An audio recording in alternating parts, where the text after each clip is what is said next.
అరటిపండు విషయంలో చాలా మంది అంటే ఈ సందర్భంలో తినాలి, ఈ సందర్భంలో తినొద్దు, జలుబు ఉన్నప్పుడు తినొద్దు, ఇది నంజును పెంచుతుంది అని అంటారు. యాక్చువల్ గా ఇందులో వాస్తవం ఉందా? అరటిపండు ఎప్పుడు తినాలి, ఎప్పుడు తినకూడదు పిల్లలు?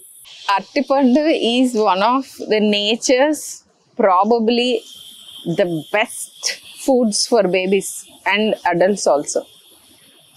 Various reasons. ఇప్పుడు అరటిపండు గురించి చెప్తే మీకు మన ఇంటర్వ్యూ మొత్తం అరటిపండు అయిపోతుంది.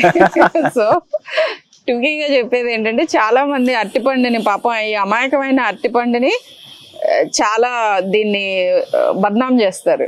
ఏంటి అని అంటే, అందరికీ చాలా మందికి అరటిపండు ప్రాబ్లం కానే కాదు, కానీ కొంతమందికి బనానా అంటే హై షుగర్ ఉండటం మూలాన అవ్వచ్చు, ఇతరత్ర అవ్వచ్చు, వీళ్ళకి అలర్జీస్ ట్రిగర్ అవుతాయి. ట్రిగర్ అయ్యి దగ్గు జలుబు ఎక్కువ అయ్యే అవకాశాలు ఉంటాయి. ఇది కేస్ టు కేస్ అంటాం. అంటే మీరు తిన్న ప్రతిసారి వేరే ప్రాబ్లమ్స్ ఏమీ లేకుండా, అంటే అరటిపండు తిని చల్లగాల్లో ఊరంతా తిరిగి తర్వాత ఇంకేవో చేసి ఇలాంటివన్నీ చేసి పాపం అరటిపండుని బ్లేమ్ చేయకండి. వేరే ఏం ప్రాబ్లం లేకుండా అరటిపండు తిన్న ప్రతిసారి ట్రయల్ అండ్ ఎర్రర్ 2 సార్లు 3 సార్లు మీరు ఒక పర్టికులర్ మార్పు అబ్జర్వ్ చేశారు, దెన్ అరటిపండు అవాయిడ్ చేయాలి. ఇలా ఒక పర్టికులర్ ఫుడ్కి ఒక పర్టికులర్ రెస్పాన్స్ అనేది ఉండదు. ఈ ఫుడ్కి ఈ శరీరానికి మధ్య జరిగే interaction very specific to that body ఉంటుంది. పీనట్స్ ఉంటాయి, కొంతమందికి ఊపిరాగిపోయేంత అనాఫిలాక్టిక్ రియాక్షన్స్ వస్తాయి.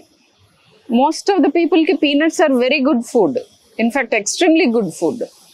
సో అలా కేస్ టు కేస్ చూడాలి. ఏ ఫుడ్ అలర్జీ అయినా, ఫుడ్ అలర్జీ, ఫుడ్ ఇంటాలరెన్సెస్, అవి శ్వాసకోశ సంబంధిత ప్రాబ్లమ్స్గా రావచ్చు, డయేరియా కింద రావచ్చు, లేదా ర్యాషెస్ కింద రావచ్చు. ప్రతిసారి ఒక ఫుడ్ తిన్నప్పుడు ఈ మూడిట్లో ఏదైనా జరుగుతూ ఉంటే అప్పుడు ఆ ఫుడ్ని అవాయిడ్ చేయాలి. మీరు తీసుకునే అదే మందులు, అదే నాణ్యమైన మందులు, కానీ సగం ధరకే. అవును, మెడ్ ప్లస్ బ్రాండ్స్ పై 50 to 80% తగ్గింపు.